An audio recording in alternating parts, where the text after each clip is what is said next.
Can be used for both regression, classification, and outlier or anomaly detection algorithm, but predominantly used as a classification algorithm. It draws a linear separator on a hyperplane between two classes such that both the classes are distinctly separated. There is a clear separation between both the classes. It also draws two support vectors on both sides of the linear separator touching the closest observations of both classes. Two support vectors are drawn touching the closest observations on both the sides of the linear separator. The support vectors, two support vectors are drawn such that the closest observations on the both sides of the separator are touched.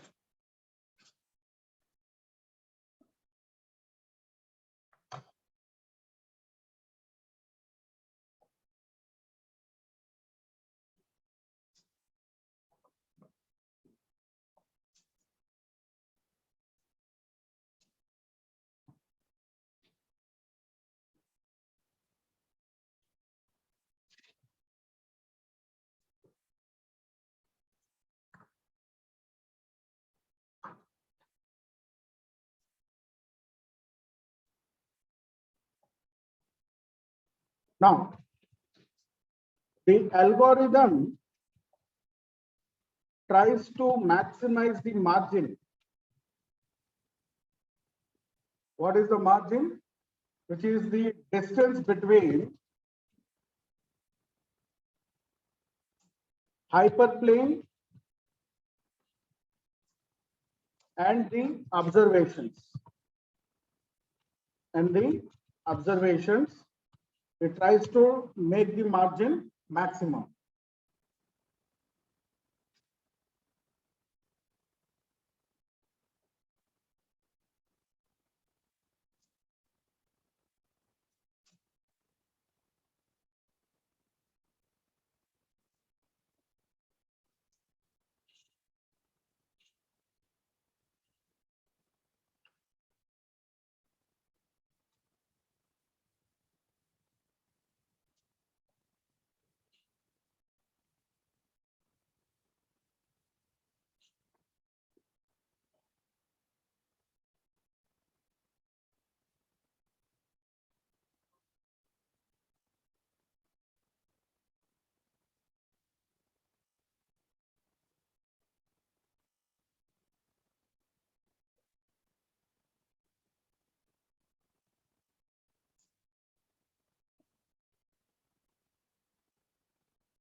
So this is what support vector. Here we have two classes, green circles and what you call squares, right? The optimal hyperplane is the black line, which is drawn between these two classes, which is the maximum separatable margin. And then two support vectors. The dotted lines are drawn such that they touch the closest observations to the hyperplane. Two support vectors. These dots are called support vectors. And the objective of this is to maximize the margin between both the classes. The objective is to maximize the margin between both classes. So an optimal hyperplane or a linear separator is drawn on the optimal hyperplane such that both the classes are distinctly separated. Then two support vectors are drawn touching the closest observation on both the sides. Two support vectors are drawn. This is called support vector machine. SVM algorithm, support vectors. Now, if you look at the support vector algorithm, you can define on the right side, this is a positive hyperplane. This we call it as a negative hyperplane. On the right side, we call it as a positive hyperplane. On the left side, we call it as a negative hyperplane. So positive hyperplane and negative hyperplanes. Right side of optimal hyperplane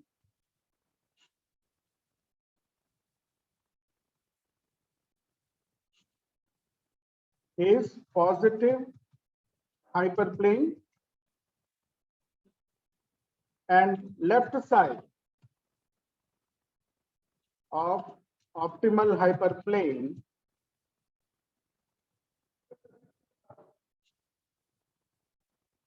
is negative hyperplane.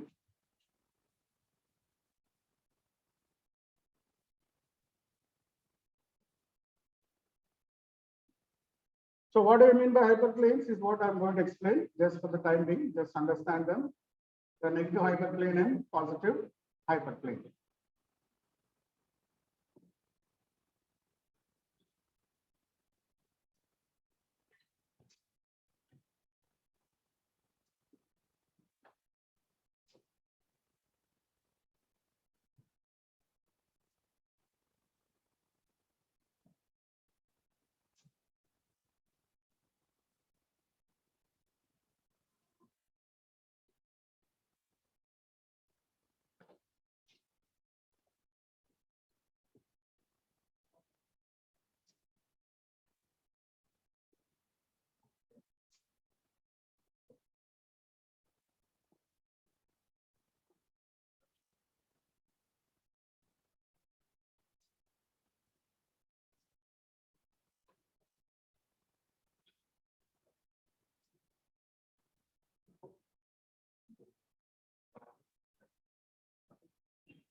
Okay.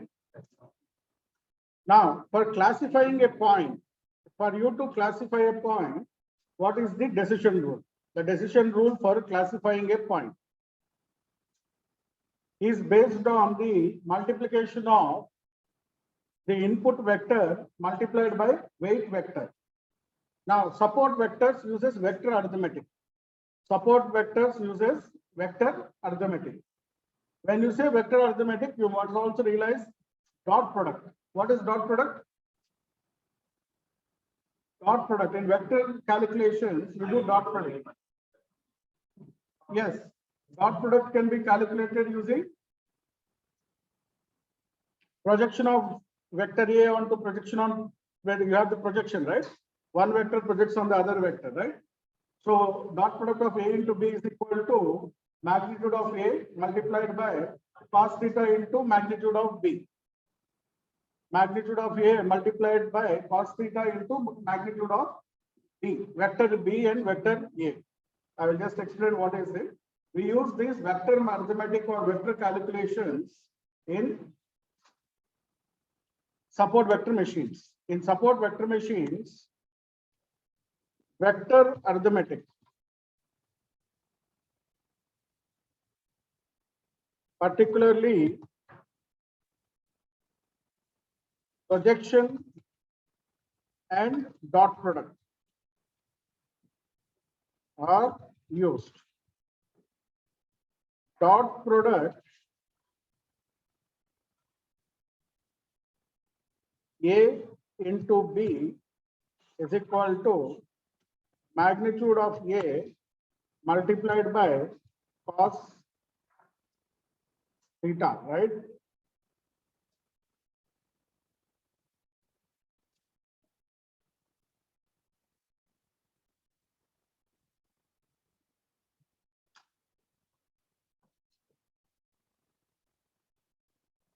Cos theta into magnitude of B. So, where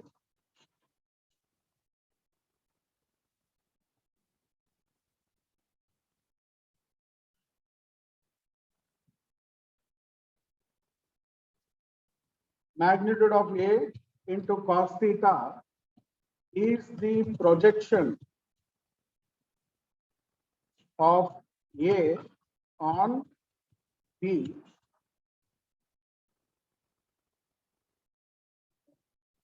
and magnitude of B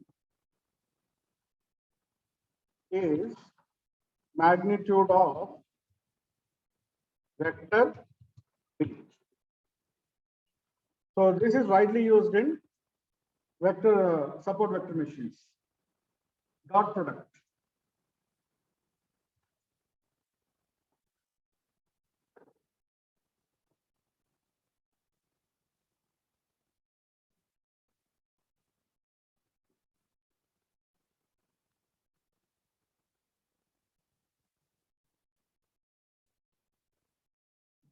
See, this is what?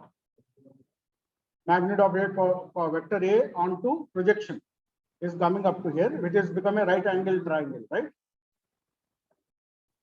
And then you can see here magnitude of cos theta into magnitude of B, we will get the A into B dot product. This is the based on the vector arithmetic.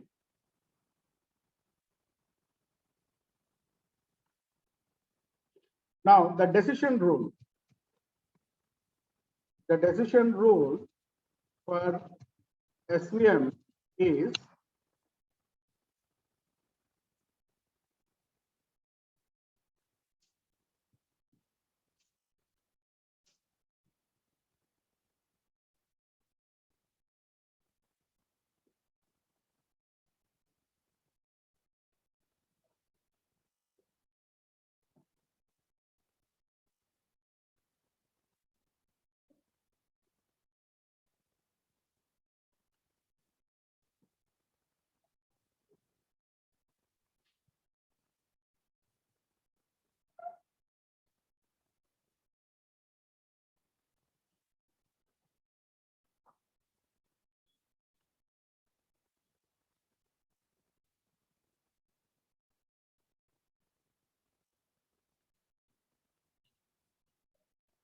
vector x into weight vector. Input vector into weight vector is equal to C. The point lies on the decision boundary.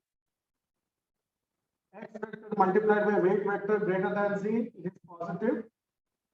Input vector into weight vector less than C, it is negative. For positive hyperplane and the negative hyperplane. Based on this calculation, the input vector multiplied by the weight vector, you will get the decision boundary as this.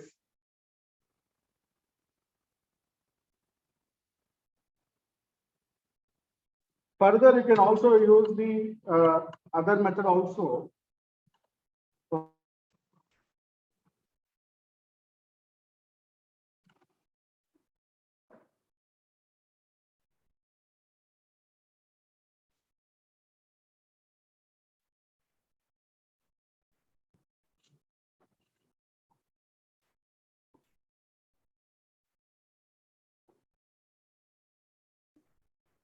Y is equal to plus 1 if weight vector and the input vector plus B is greater than or equal to 0. If it is less than 0, it will be classified as minus 1. Positive sample and negative sample based on the multiplication of input vector into weight vector. Input vector into weight vector plus B. Y plus B, because we remember the straight line equation. Y is equal to mx plus C. Here the V is nothing but C, constant.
Here, the margin, it maximizes the margin 2 by magnitude of W.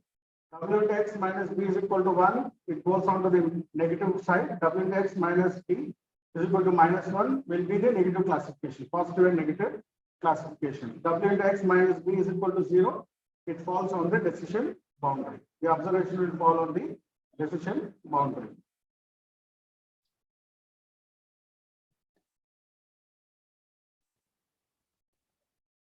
Now, if the data is linearly separable, this algorithm works in a very, very efficient manner. But in real time, our data is always linear or non-linear. The more number of variables you have, the more non-linear the data will become. It is beyond 2-dimensional. When I say non-linear, it becomes more than 2 dimensions. So most of the time, we look at the what you call data in larger dimensions. And most of the time, our data will be non-linear SEM.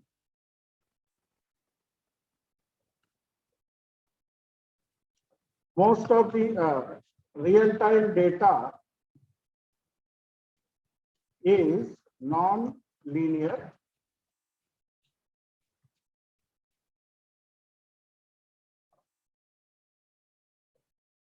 Which means the data points cannot be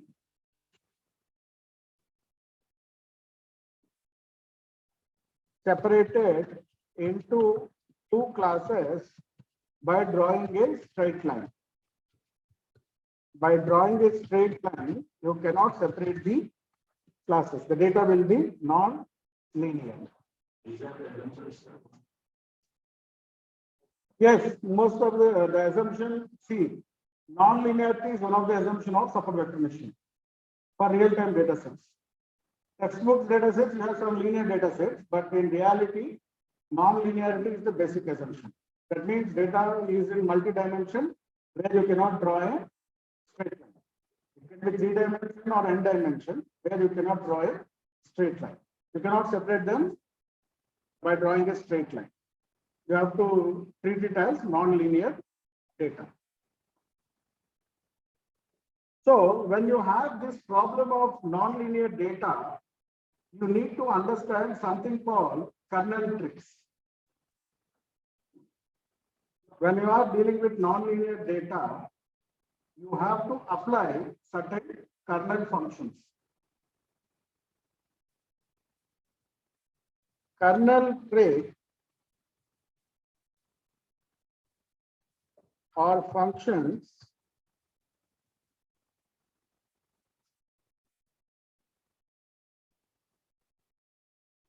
will transform the data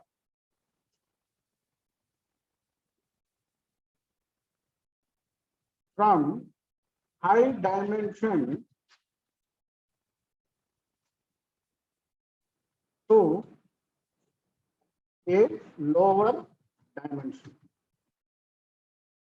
To transform the data from a higher dimension to a lower dimension, we need to apply these kernel tricks.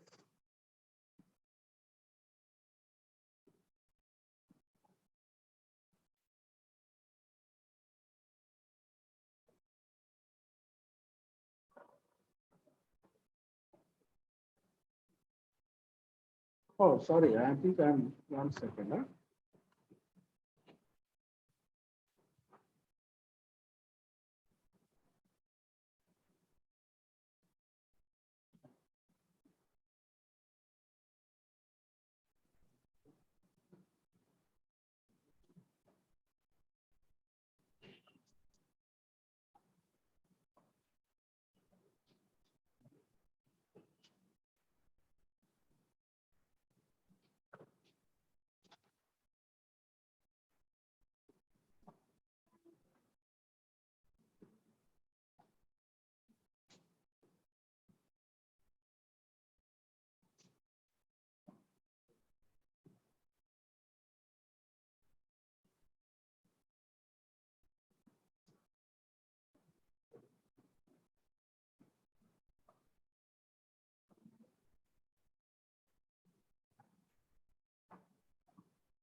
Okay, so transformation, the function of kernel is to take data as input and transform it into a required format from low dimension to high dimension or high dimension to low dimension.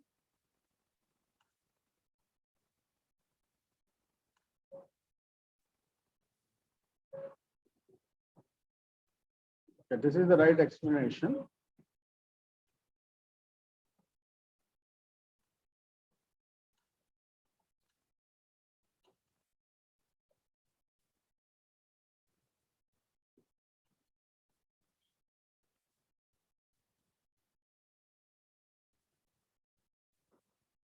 So it transforms the training set of data that a non-linear decision surface to transform it to a linear equation in a higher number of dimension spaces. So it transforms from a lower dimension to a higher dimension space. So the kernel function, which converts non-linear data to a linear transformation. Okay, so this is the purpose of these kernels. We need to apply kernels on our data. We need to apply kernels on our data, and the most used kernel is radial bias function, RBF kernel. I think radial basis function, also called as RBF.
So the advantage of radial bias function is, this function, radial basis function is, when you don't know what type of data you're dealing with, it is a general purpose kernel which is used when you do not have any prior knowledge about the data, when you are not sure whether your data is linear or not.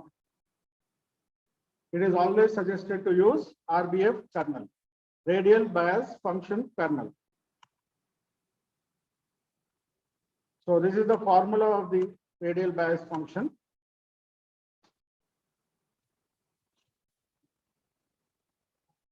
Now the gamma value in radial bias function 1/2 into sigma square.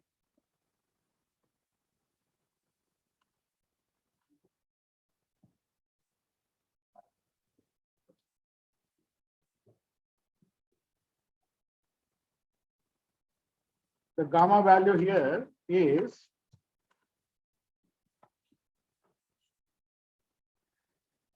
1 minus 2 sigma square. Sigma is your, what sigma square is your standard deviation. So this is your radial basis function, which is one of the most used kernel, because most of the times we don't know what is the shape of our data, whether it is linear or non-linear. So it is a general purpose function which is used for understanding or converting your data from a low dimension to a higher dimension. There are other kernels also. Sigmoid kernel, poly kernel are also there. Sigmoid kernel as well as polynomial kernel.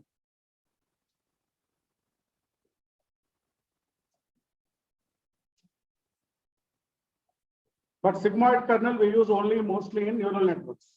But in basic our algorithms, we use radial basis function as the primary kernel. By default in SKLearn support vector machines, radial RBF is the default kernel. No, it's just an algorithm. It's a just algorithm as part of your classifications. You can use it as a classification algorithm. Not suggest it works as regression also, but not suggestible. See, when to use which algorithm depends on your data. Like last class I discussed, parametric algorithms work on small data sets. Non-parametric algorithms work on very, very large data sets. Now, will you classify support vector machine as a parametric algorithm or a non-parametric algorithm?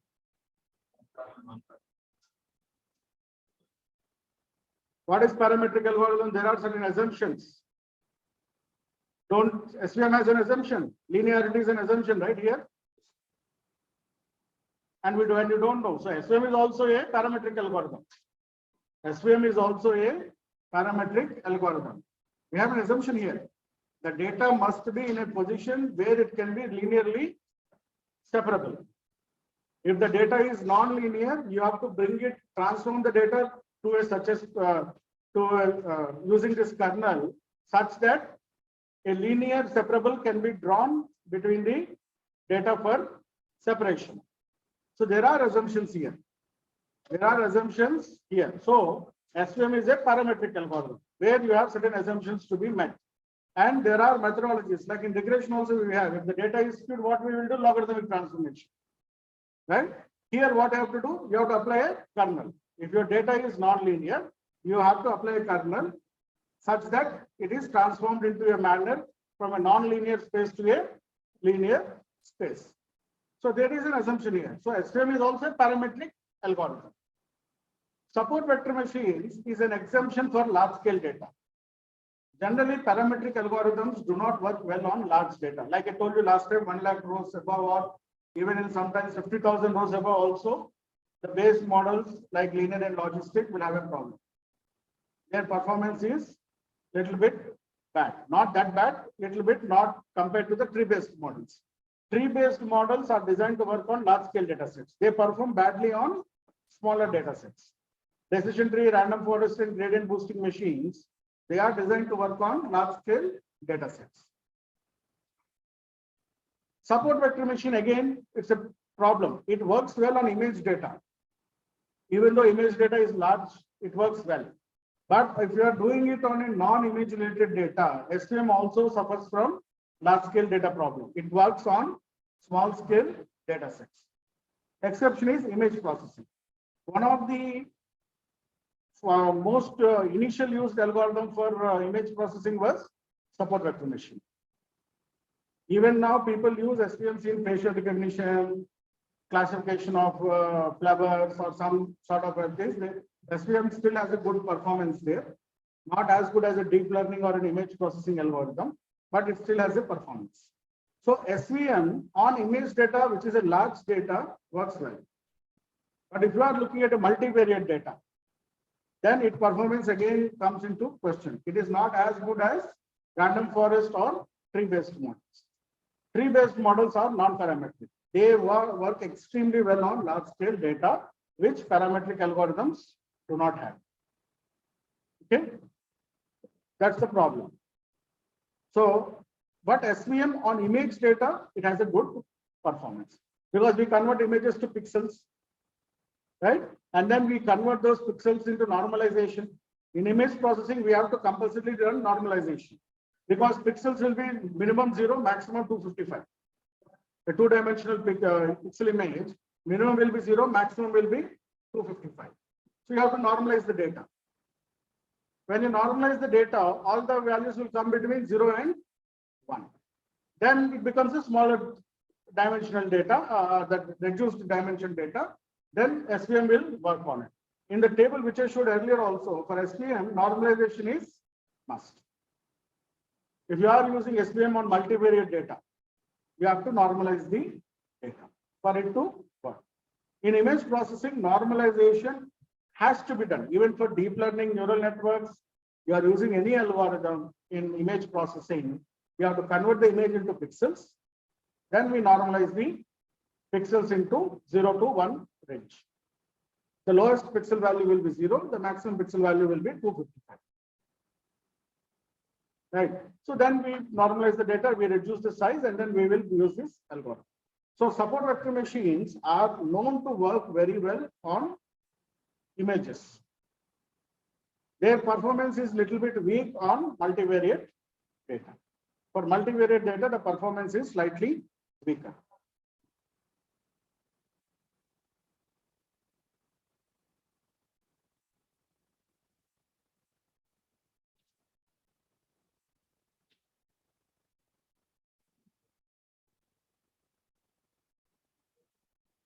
All right. Any doubts in support vector machine?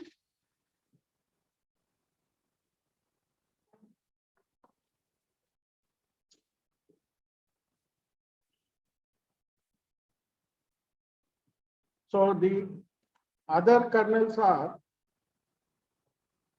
hyperbolic tangent kernel. Hyperbolic tangent kernel is there, which is again used in neural networks. Sigmoid kernel is there. We use it in neural networks, not in the multivariate data. So hyperbolic tangent kernel and sigmoid kernel are used in neural networks, not on normal data. For radial bias function, Laplace is, Laplace correction is nothing but if a value is 0, we will assign instead of 0, a value is closer to 0. A smaller value which is closer to 0. That is, we call it as Laplace transformation. If the value zeros cause problem, right? You multiply or divide zeros, it becomes 0 or infinity. To avoid that problem, Laplace transformation is you convert the 0 into 0.01 or 0.001. Sorry, a smaller value based on your data, which will give you calculations rather than a 0 answer or a infinity problem. To avoid this, we do Laplace transformation. So that is what we have. And the polynomial kernel is also used, but polynomial kernel is widely used in image processing. Polynomial kernels are used in image processing. Degree of polynomial. Okay. So tangent and hyperbolic tangent and sigmoid is used in neural networks. Polynomial is used in image processing. And for multivariate data, we use radial basis function. RBF function or radial basis kernel.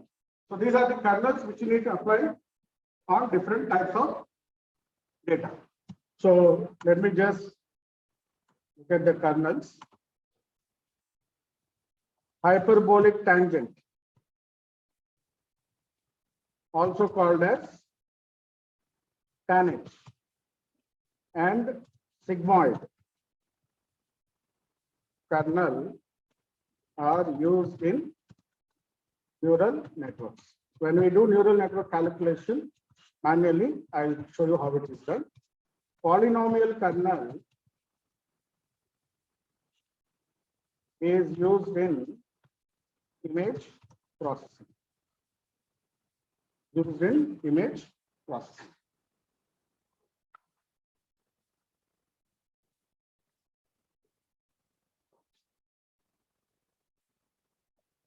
All right.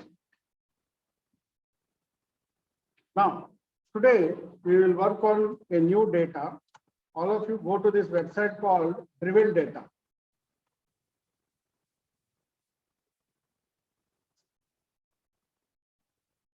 So till now we worked on analytics with the data set and Kaggle data sets. Now Driven Data is also a place where you will see a lot of data science competitions happening.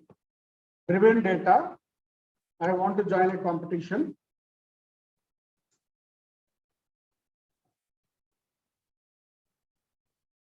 In this competitions, we have this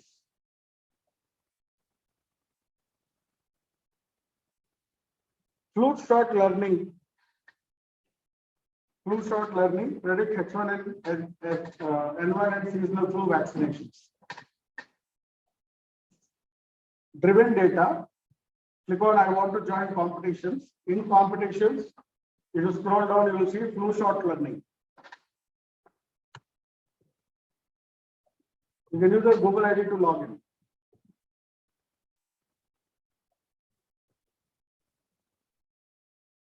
flu shot learning, and seasonal flu vaccine.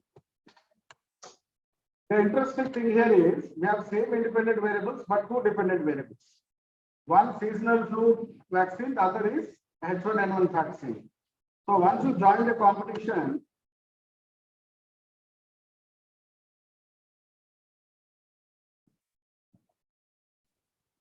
you'll get access to the data.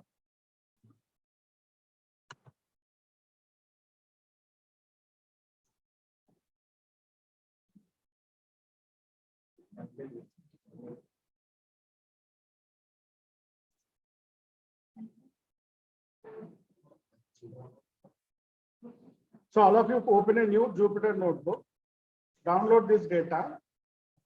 We have something called data download. In data download, you will get 4 files.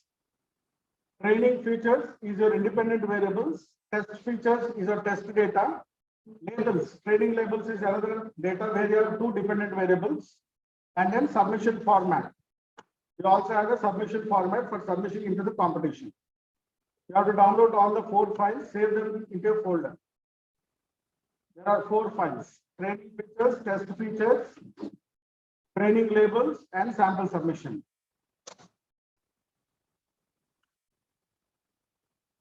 So this is the problem description. You have to build two models. Using the same independent variables, you have to predict seasonal flu vaccine usage. You also have to predict H1N1 vaccine prediction.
Got it, all of you?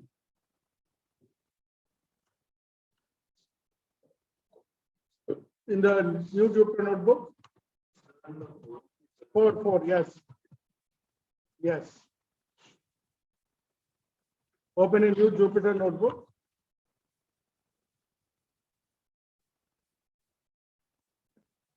Import matplotlib dot pyplot as plt percentage matplotlib inline.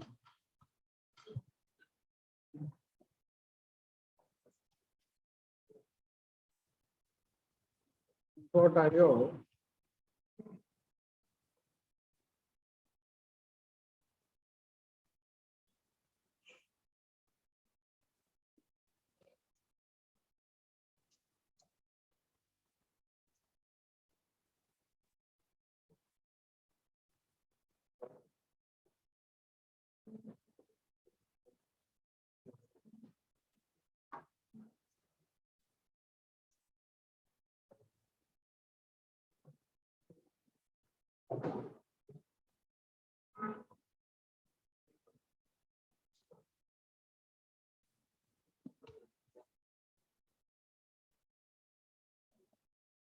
Open a new Jupyter notebook, then import the libraries pandas, numpy, matplotlib, then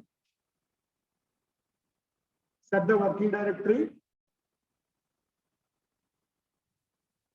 Vaccine train is equal to pd dot read underscore csv. So what is the name of the variables? Data frame, sorry.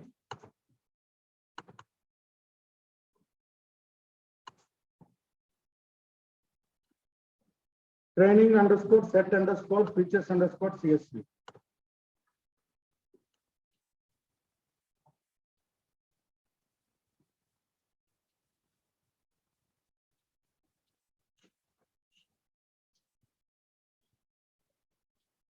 Vaccine test is equal to pd dot read underscore csv test underscore features dot set underscore features.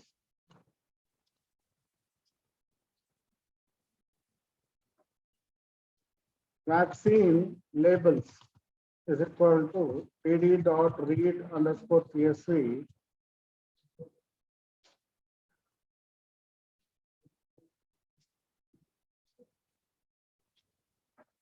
training underscore set underscore labels dot csv.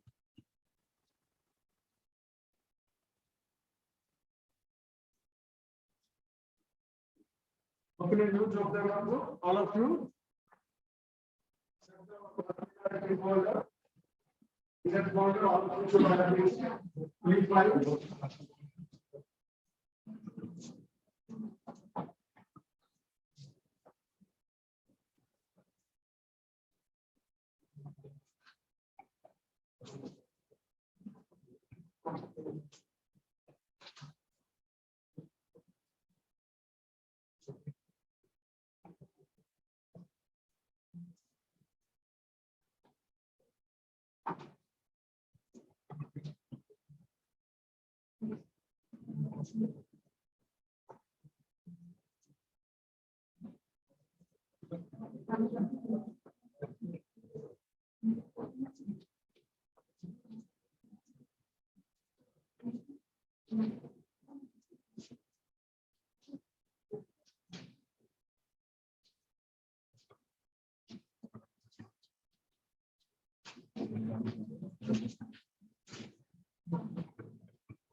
So to go ahead, once we have imported the data, we have used the missing values, we found the missing values.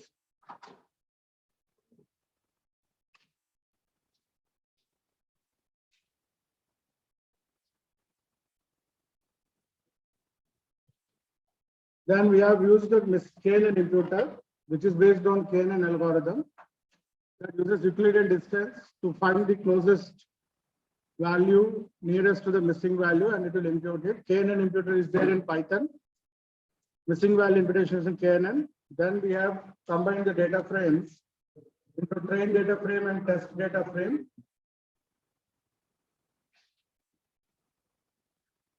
Then we drop the respondent ID. Then we have label encoded all the cells other than the null cells using the not null function.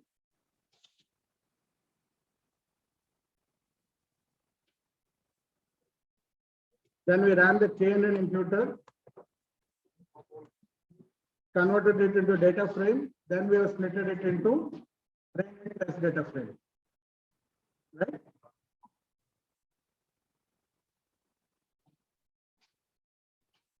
Now, vaccine labels dot seasonal vaccine dot value underscore counts. One of the dependent variable is seasonal vaccine, whether the participant has taken seasonal vaccine or not. We have no as 14,272 people did not take the vaccine. 12,435 people have taken the vaccine. There is one more dependent variable here, which is the H1N1 vaccine. Vaccine labels dot H1N1 vaccine dot value underscore counts. You can see here 21,000 people have not taken the vaccine. Only 5,674 people have taken the vaccine. Now, in this case, there are two dependent variables. One dependent variable is balanced variable, balanced data, where almost similar, right? Zeros and ones are almost similar. This is a classic example of imbalanced data. Imbalanced data means one category is very high excess in count compared to the other. We will study what to do with imbalanced data also. This is a very, we need this data for imbalanced data discussion also. How do we balance it and then we done it. For the time being, we will use seasonal vaccine as our data dependent variable because it's a balanced data. It will not create any problems. So all of you are done till this point? Yeah. Now, y is equal to vaccine labels dot seasonal vaccine. X is equal to vaccine train DF. X is equal to vaccine train DF. Now, I want all of you to build the logistic regression. Build logistic regression on the data. Build the logistic regression.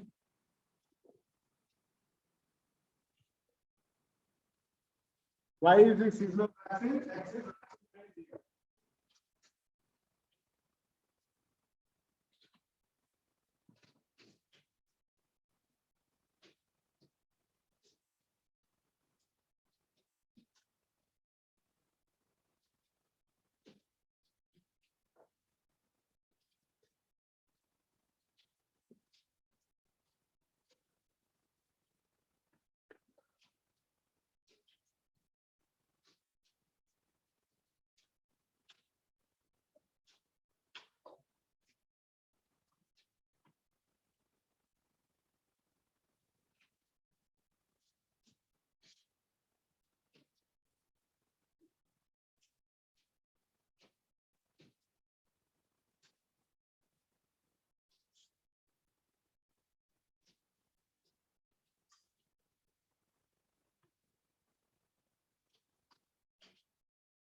Those equations won't change error. Otherwise, don't change the equation. 0.76. 0.76. Then you said what some other number? How do you get different number? Negative is shown at distance.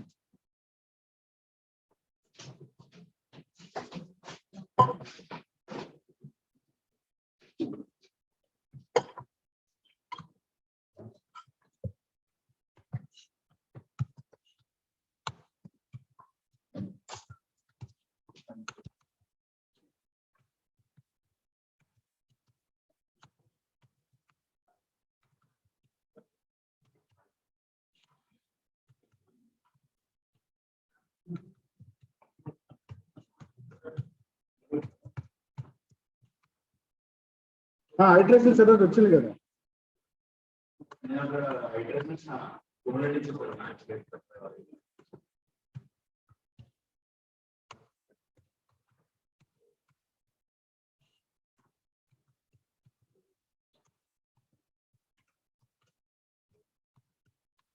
From the 611.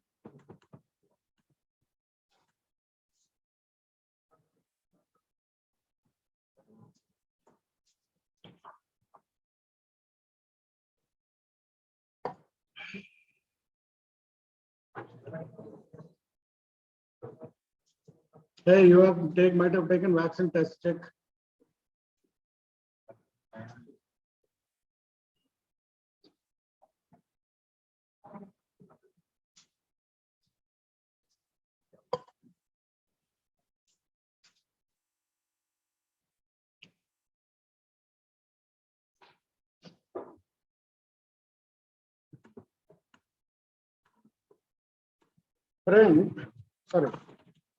Logic predict is equal to logic model dot predict of X. We are predicting on the same data. On the train data only we are predicting it. Okay. From sklearn dot metrics import classification report.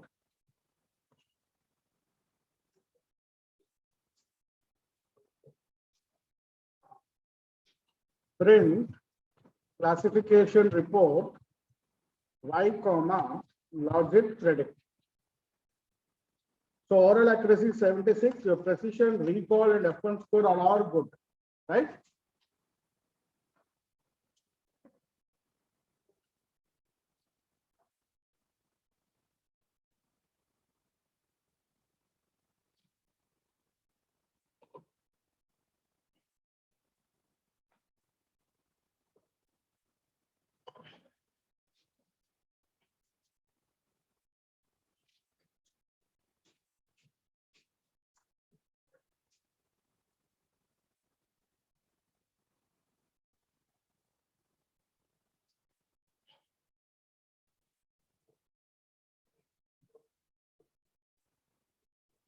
Got it, all of you? So what do you see in precision, recall, and F1 score for 0 and 1? And overall accuracy, they are all closer to one another. right? All of them are closer, right? Precision, recall, F1 score for 0 class and 1 class. And the overall accuracy is also given there as 0.76. Right? Accuracy is also given there, 0.76.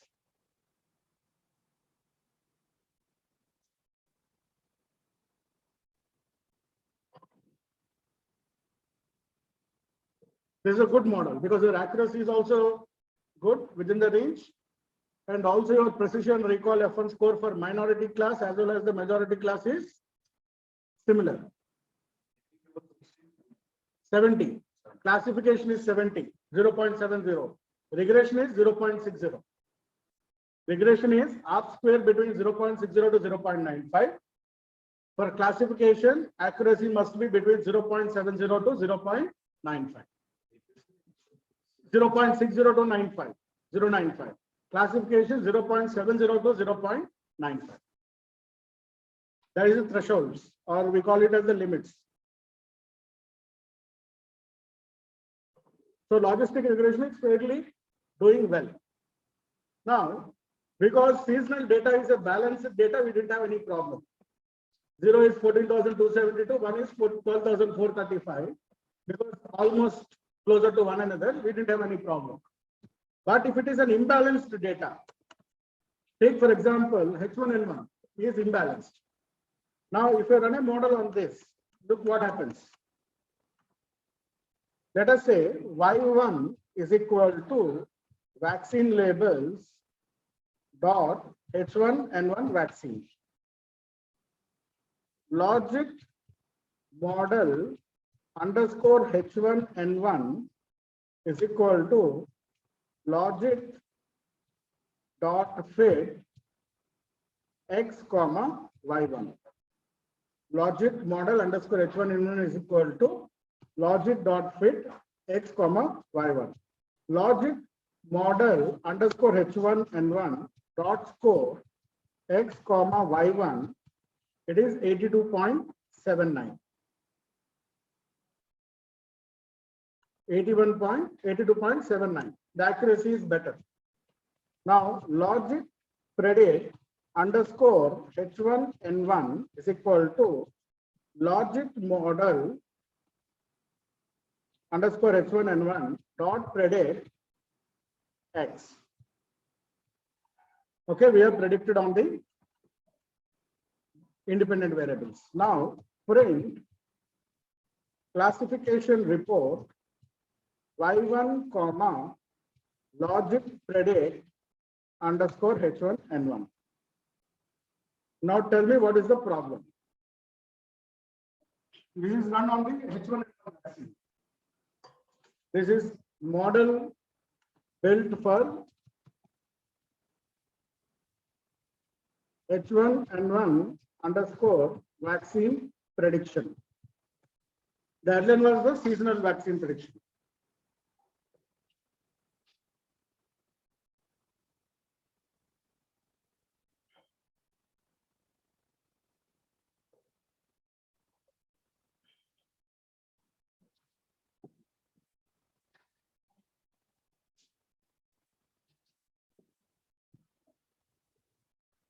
What happened? Corrected?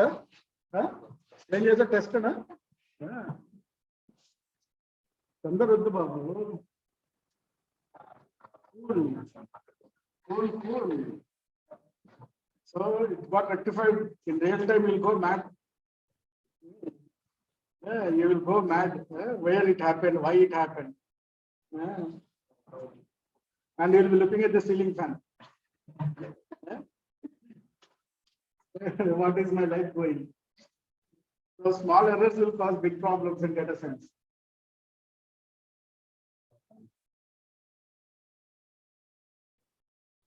So what do you observe on the classification report of H1N1?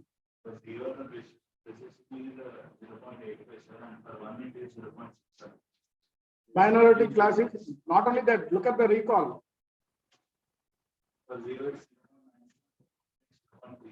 What is recall? Sensitivity, right? True positive divided by true positive plus false negative. Sensitivity. Remember conversion matrix?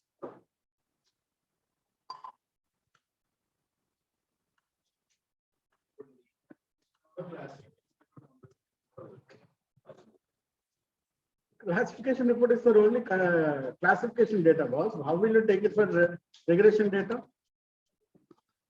So regression, we have only one metric, na, root mean square error. That's an orphan. RMS is an orphan. There are no brothers and sisters for it. Whereas confusion matrix, lot of brothers and sisters. See? Sensitivity or recall. True positive by true positive plus false negative. In our case, what is true positive? People have taken vaccine. That is one.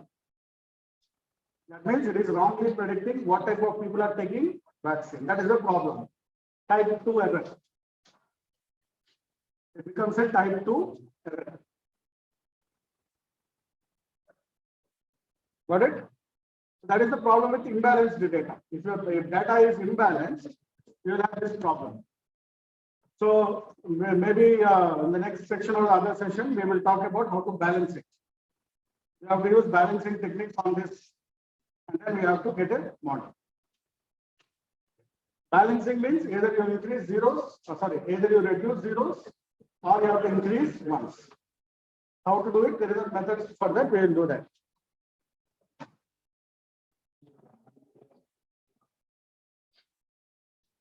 Okay.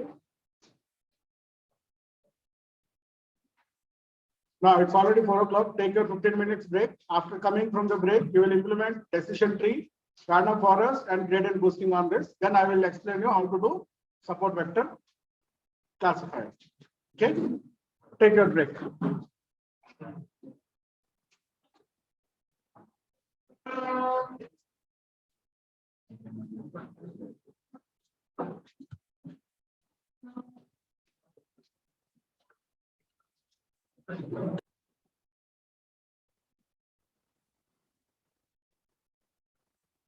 Forgotten recording here.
From sklearn.sem import svc. Sem is equal to svc. Sem model.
You have done a seminar.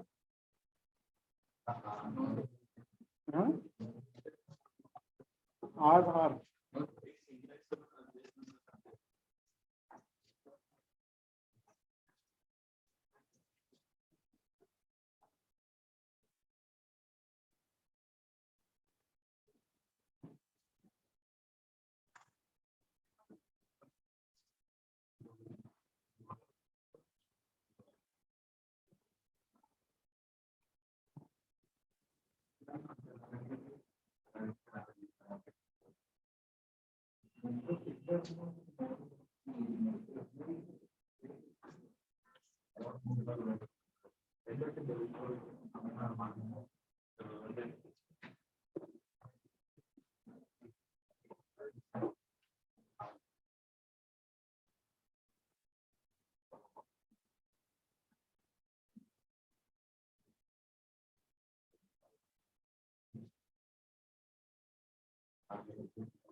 77.83.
It's in the course.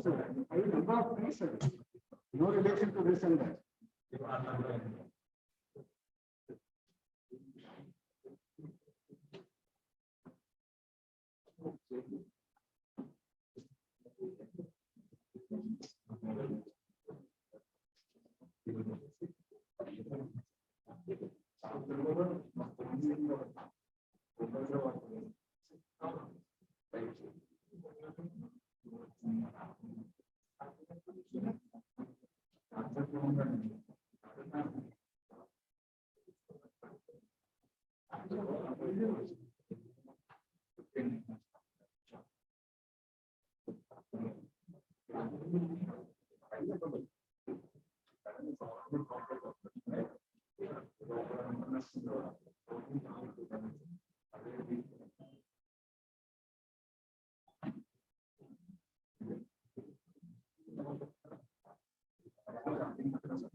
Done?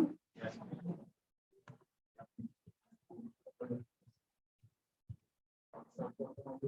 ఇది కూడా marks 0.7. Okay. 0 is 0.7. 1 is 0.7. Okay, they are closer to it. Yes. So for balanced data, we will not have a problem. For imbalanced data, we have a problem.